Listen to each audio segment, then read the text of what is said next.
আসসালামু আলাইকুম everyone. I hope সবাই অনেক ভালো আছেন। আজকে নিয়ে আসলাম আমার হাজবেন্ডের বার্থডে উপলক্ষে ছোট্ট একটি ব্লগ। তবে আজকে মানে আমার হাজবেন্ডের বার্থডে উপলক্ষে যা যা করেছি, তো সেটার জন্যই মানে ছোট করে একটা ব্লগ শেয়ার করলাম। মানে আমি কি কি আইটেম রান্না করেছি বা কি কি করলাম।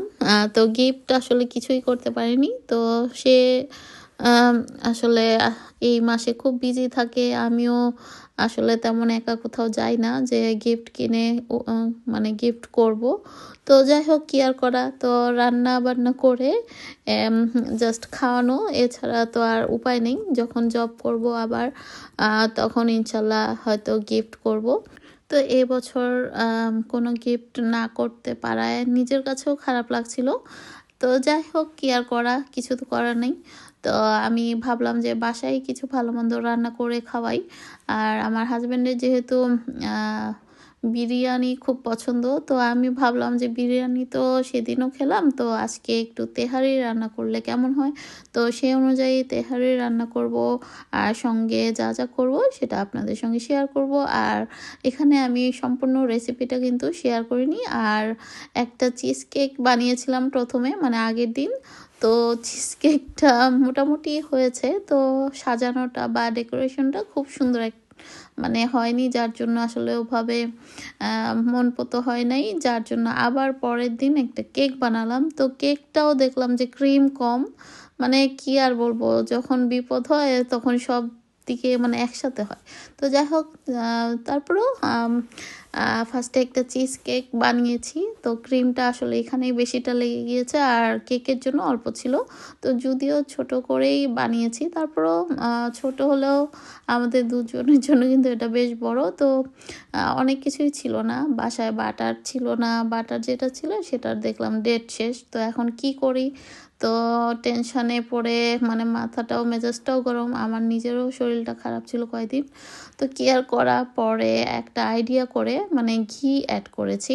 তো সামান্য পরিমাণে ঘি দিয়ে আমি বিস্কিটটাকে জাস্ট চেপে চেপে বসিয়ে, তারপর আমি চিজ কেকটাকে এভাবে কফি অ্যাড করে মানে একটু অন্যরকম টাইপের চেষ্টা করেছিলাম যে দেখা যাক কেমন হয়। কিন্তু খারাপ হয়নি, ভালোই হয়েছে চিজ কেকটা। তারপর আবার পরের দিন করলাম একটা চকলেট কেক। তো আমার হাজব্যান্ডের আবার চকলেট কেকটা খুব ভালো লাগে আর কি। তো যাই হোক, সব মিলিয়ে কেক এবং চিজ কেক দুটা তো হয়ে গেল। তো এখন আমি সঙ্গে যা যা করেছি, রান্না করেছি গরুর মাংস, তারপর করেছিলাম চিকেন তান্দুরি, আর এখানে আমি রান্না করছি এখন তেহারি। তো তেহারির রেসিপিটা আমি আরেকদিন অন্য আরেকটা ব্লগের মাধ্যমে শেয়ার করব, আপনারা চাইলে দেখে নিতে পারবেন।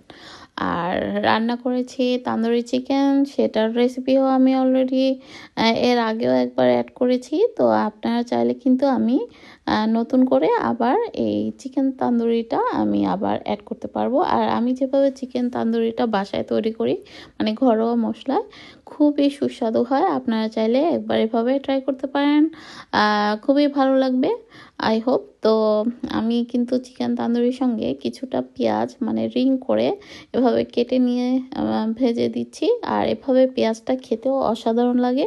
আপনারা বাসায় অবশ্যই একবার হলেও ট্রাই করবেন। আর আমার বার্থডে আইডিয়া মানে যা যা করেছি, আপনাদের কাছে কেমন লেগেছে, যদি ভালো লেগে থাকে অবশ্যই কমেন্টস করে আমাকে জানাবেন যে আমার বার্থডের আইডিয়া বা আমি যা যা করেছি এগুলো কি এনাফ ছিল কিনা বা কেমন হয়েছে। আর আপনারাও আপনাদের প্রিয়জনদের জন্য বার্থডেতে কে কী করেন বা কিভাবে উদযাপনটা করেন, সেটাই আসলে আমাকে কমেন্টস করে জানাতে পারেন আপনাদের আইডিয়াগুলো।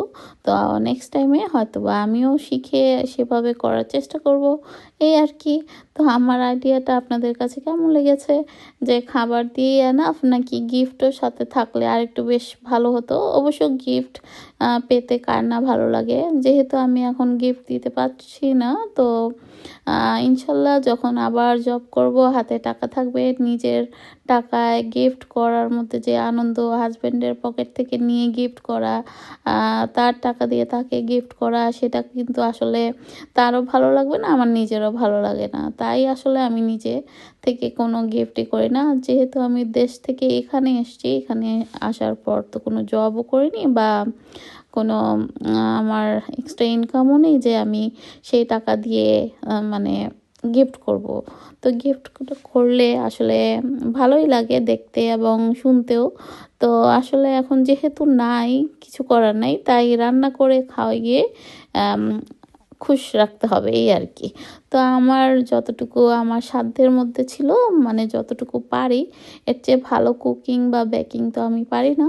তো আমার কফি উইথ চিজ কেকটা কিন্তু খুবই ভালো হয়েছিল, আমার হাজব্যান্ড খুব পছন্দ করেছে। তো এই পছন্দ করাটাই আসলে আমার পাওয়া, মানে আমি যে এত কষ্ট করে বানিয়েছি, তো ভালো লেগেছে, এটাই আসলে বড় কিছু। তো যাই হোক, সবাই দোয়া করবেন আমার হাজব্যান্ডের জন্য। তো আজ এ পর্যন্তই, সবাই ভালো থাকবেন, আমাদের জন্য দোয়া করবেন, আর আপনাদের জন্য রইল অনেক দোয়া। আল্লাহ হাফেজ। Thank you for watching.